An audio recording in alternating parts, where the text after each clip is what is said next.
The Virginia Department of Health hosting a public town hall tonight after completing its first investigation into childhood cancer cluster concerns in Scott County, Virginia. News 5's Natalia Hillen was at the meeting and has the details on what happened. Natalia. Tonight marked the first time Virginia Department of Health officials and Scott County parents came face to face to discuss ongoing concerns about childhood cancer cluster concerns. Virginia Department of Health officials started by walking the community through how cancer cluster concerns are investigated and the steps they are required to take.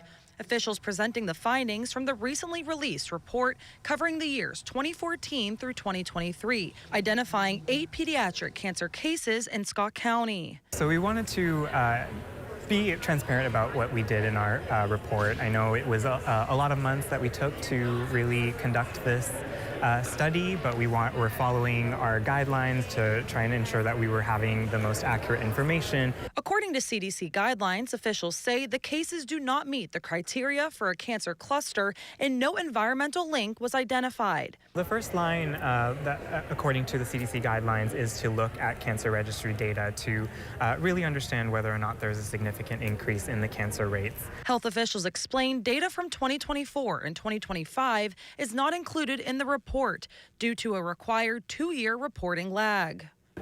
Virginia Cancer Registry, and actually all registries across the country, do have several steps that we need to take in order to have the information to be as complete as possible. Scott County parents then had the opportunity to ask a panel of 6 health officials questions about the findings, the investigation process, and what steps they can take to remain cautious moving forward. From what I could reverse engineer, from what I could back out based on the ratios they provided, it seems as though they were massaging the data a little bit.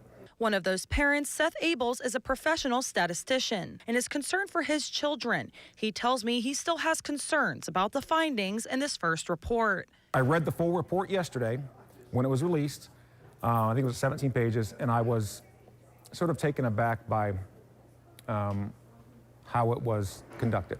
VDH leaders emphasize this is not the end of the investigation. So 2024 data are expected to be 90% complete around early spring of this year.